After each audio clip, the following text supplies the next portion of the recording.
ఇప్పుడే జీ5 app download చేయండి. చూడండి మీ ఫేవరెట్ టీవీ షోస్ ఎప్పుడైనా ఎక్కడైనా.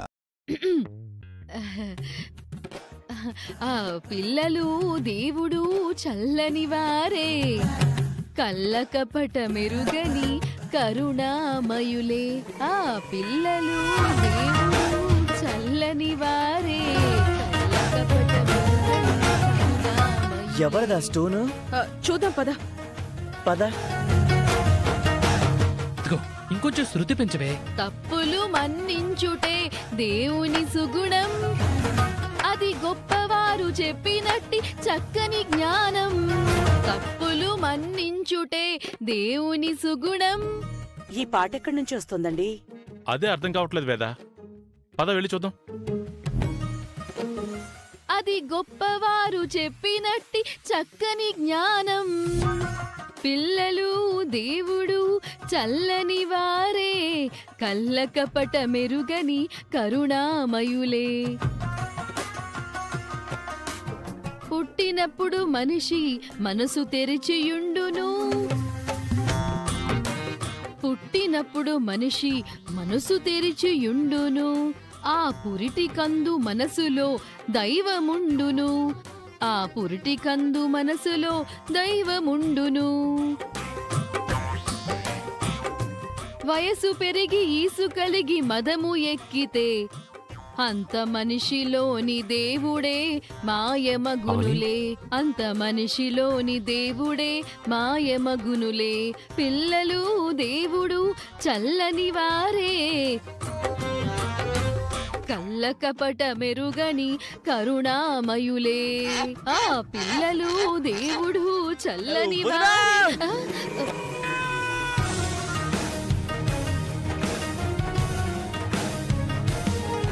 ఇంక చాలా ఆపు. కర్ణ కఠోరంగా ఉంది. అసలు నువ్వు తీసుకున్న రాగం ఏంటి? ఇచ్చుకున్న తాళం ఏంటి వదినా? ఏంటి? ఆందోళన రాగం.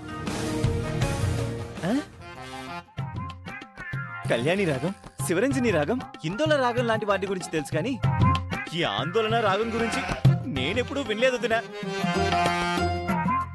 రేయ్, లావణ్య ఆందోళనలో ఉందిరా, అందుకే ఆందోళన రాగంలో పాడుతోంది. ఎందుకంత ఆందోళన? ఏమైందని?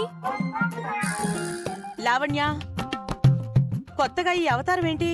అమ్మా, ఇందాక పక్కింటి పిల్లాన్ని తోసింది కదా, అందుకే ప్రాయశ్చిత్తం చేసుకుంటోంది పాపం. అవునత్తయ్య, పిల్లలు ఆ భగవంతుడితో సమానమని నాకు జ్ఞానోదయమైంది. అందుకేనా వదిన ఈ పాట ప్రాక్టీస్ చేసింది? నా భార్యలో ఎంత మార్పు వచ్చిందో చూడండమ్మా, ఎంత తొందరగా రియలైజ్ అయిందో చూడండి. ఎంతైనా ఇదిగో ఈ ఇంటి పెద్ద కోడలికున్నంత పెద్ద మనసు ఇంకెవ్వరికీ ఉండదు. ఏంటో మన ఇంట్లో కొత్త కొత్త సీన్లు చూడాల్సి వస్తోంది. పాటల వలన చేసిన తప్పులు పోయి పిల్లలు కలుగుతారు అని అనుకుంటే ఇలాంటివి 100 పాటలు ప్రాక్టీస్ చేయొచ్చు. ఓహో, తప్పుల గురించి నువ్వు మాట్లాడుతున్నావా నిహారిక? అలా అయితే నీకు జన్మకి పిల్లలు పుట్టకూడదు. నువ్వు అన్ని తప్పులు చేశావు. నన్ను అంత మాట అంటావా? నువ్వు లావణ్యక్కని నోటికొచ్చినట్టు మాట్లాడలేదా? ఆ విషయంలో నేను అక్క దగ్గరికి వెళ్ళి సారీ చెప్పాను. సారీ చెప్తే తప్పు ఒప్పు అయిపోతుందా? నా భార్య వదినంటే నీకేంటి మధ్యలో ప్రాబ్లం? అయితే నేనే సమాధానం చెప్తాను. నిహారిక, నీది అత్తయ్య లాంటి జాతకమై ఉండొచ్చు. అంతకు మించిన గొప్పతనం నీ దగ్గర ఏముంది? అవును నిహారిక, నా భార్య నీకు చాలా రెస్పెక్ట్ ఇచ్చింది. నువ్వు మాత్రం ప్రతిసారి నా భార్య గురించి చులకనగానే మాట్లాడావు. తన బుద్ధే అలాంటిది. ఎదుటి వారి గురించి చులకనగా కాకుండా గొప్పగా ఎలా మాట్లాడగలుగుతుంది? ఇంకొకసారి నా ముందు తోక జాడించావంటే అప్పుడే నీ తోక కట్ చేస్తాను. వీలైనంత తొందరగా పరిష్కారం చూపించమ్మా.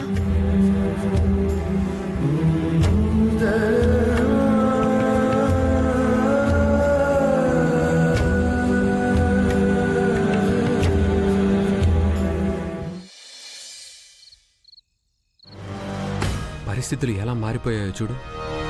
మనందరం ఒకటి, మనమంతా ఒకటి అంటూ కలిసిమెలిసి ఉండాల్సిన అన్నదమ్ములు తోడికోడళ్ళు ఒకరిపై ఒకరు గెలుపు కోసం ఎలా పోటీలు పడుతున్నారు. ఈ వయసులో అమ్మా నాన్నలకు సంతోషం, మనింటికి ప్రశాంతత కలగాలంటే మనమే ముందు పిల్లల్ని కనాలి.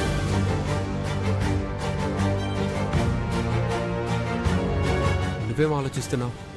నాకు అలాగే ఉంది బావా. కానీ ఏం జరిగింది చెప్పవని? పిల్లల విషయం గురించి జంగమదేవర్ గారు ఎదురు పడితే అడిగాను. ఏమన్నారు? ఏదైనా చెప్పుంటే బాగుండేది. సమాధానం చెప్పకుండా వెళ్ళిపోయారు. అది నాకు సంతాన యోగం ఉందా స్వామి?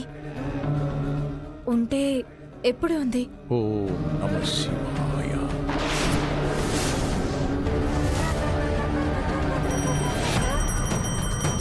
దేవరా! దేవరా!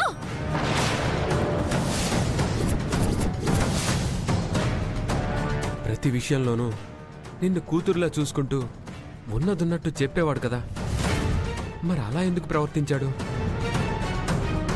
అదే నాకు అర్థం కావడం లేదు బాబా. నా దగ్గర చెప్పకూడని విషయం ఏదైనా ఉందేమోనని నా అనుమానం.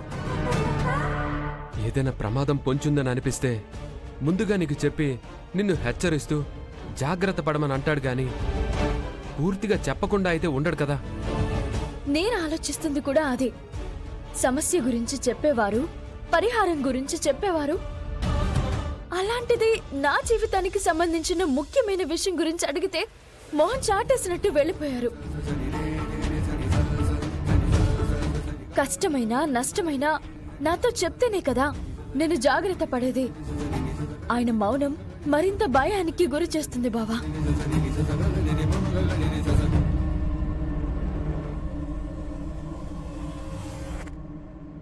అవని, ఒక్క విషయం గుర్తుంచుకో.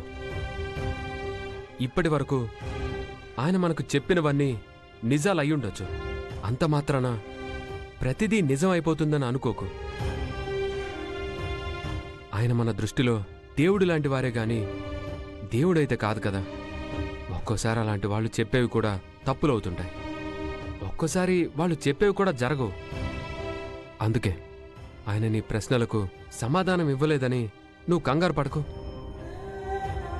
నీకు కావాల్సిన సమాధానం రావాల్సిన చోటు నుంచి వస్తుంది.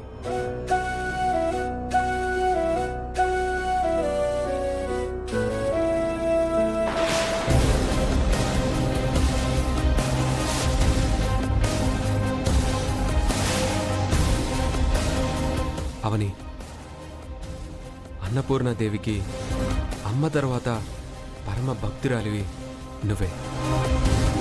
పుట్టబోయే బిడ్డకు నేను రక్షణ అని అమ్మవారు మనతో చెప్పకనే చెప్పింది. బిడ్డ బాధ్యత తనది అని భరోసా ఇచ్చినట్టు నాకనిపించింది. అంతకంటే మనకింకేం కావాలి? జీ5 యాప్ డౌన్లోడ్ చేసి అన్ని ఎపిసోడ్స్ పూర్తి ఉచితంగా చూడండి.